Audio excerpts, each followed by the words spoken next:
matches. How happy are you with the way you came back onto the rain delay and kind of played the best tennis of the match as well? Yeah, that was the best part for me coming back and playing the way I did. Uh, I was struggling at the start. Obviously, hot day. I was playing. It's my first day match that I played in a while, so all night matches. So a little bit of shock to the system with the heat and the sun, but I'm glad that I was able to kind of get acclimated to that. Yeah, when I came back from the rain delay, I thought I played really well. Ben, you put yourself in elite company now with your ranking, and yet there's always this talk about the top two guys sort of separating themselves. And I wonder when you look at those two guys, what do you think that gap is? I don't know. I mean, I don't really know how to answer that question. I guess all I can focus on is trying to close it, and doing what I can every day to become the best version of myself and the best player that I can become, and not as much worrying about what other guys are doing. What is your ideal first serve percentage? 65. I didn't serve well today. I didn't have a good first serve percentage. I thought my winning percentage on first serve was not bad, but 65 is nice. I think that for me, if I'm really going after it and I'm serving well, I'm going to be around 65 to 70. If I'm higher than that, I'm not going after it enough. Here's what obviously you're playing next to her. I'm writing about her also with Taylor Townsend. What do you make of her sort of journey? She just hit number one in doubles recently. Obviously, you've known her for a while. What do you make of her? What she's achieved? Yeah, I mean, I think she's a grinder. Obviously, also a mom, hasn't had an easy journey path in tennis. To get to number one in the world in doubles and also be top 100 in singles is a huge achievement. And there's none of that in today's game. People who are excellent in singles, but also getting to the top of the world in doubles. I think that she's done it the way you're supposed to do it. She kept playing singles. She didn't just give it up as soon as she started playing well in doubles. She still, grounds qualities when she has to. Now she's working her way into the main draw. She's playing really well in the singles as well as the doubles. So I think that's one of the more impressive things on tour right now that people don't really talk about. What is she like the person for you to be with on court?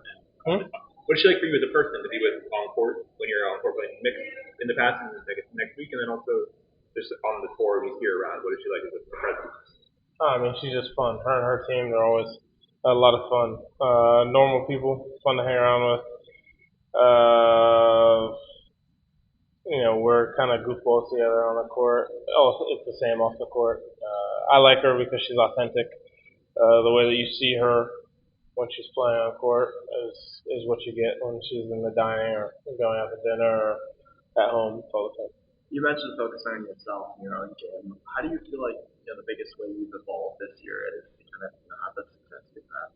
Yeah, I mean, I think finding a style that works for me, a game plan that I want to implement before I go on the court each time, and being able to adapt from match to match, whether it's conditions that change, type of opponent that changes. I think that it's just a evolving sport with a lot of different types of players, but also a lot of different types of conditions, and being able to move from one week to the next, turn the page, and not complain, but focus on what it's going to take to win in those conditions is really important. And I think that's something that Sinner's done really well. It's something that the big three, Djokovic, Nadal, and Federer, did really well.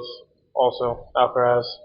Those guys are finding ways to win tournaments in different conditions all the time, and I think that's the most important piece for me. Not complaining, when there's some wind or conditions that I don't like, or a dead indoor court that with a heavy ball that hurts my arm, or whatever it may be. I think just being able to adapt and be at peace with whatever the conditions are and just compete is important. Yeah, do you think that's come with experience, or what do you think's really helped you kind of unlock that ability? Yeah, I think experience, lack of insecurity, trusting myself, being willing to put it all on the line. So, you know, you look for the little things, the excuses, the frustrations when you're not secure about what you're doing or who you are. And I think that I'm pretty secure at this point about, you know, who I am as a tennis player, what I do out there on the court, and take a loss, I take a loss, but try to control the things that are in my control. Ben, did you get a confidence boost from Toronto, or did you not need that for yourself in the league? I mean, for me, playing in these tournaments in the U.S., I could have lost first round in Toronto, and I'd still feel pretty comfortable from going into Cincinnati in the U.S. Open. This is a part of the year that I like to think that I thrive in. Part of the year that I enjoy the conditions. I enjoy playing on this type of surface. This is the easiest court and ball for me to adjust to because it is conditions that I grew up playing in, my whole life. While other places may be a little bit more foreign. So it did a lot for my confidence as a whole and as a tennis player, but I tend to be pretty confident in the swing nevertheless. So anyway.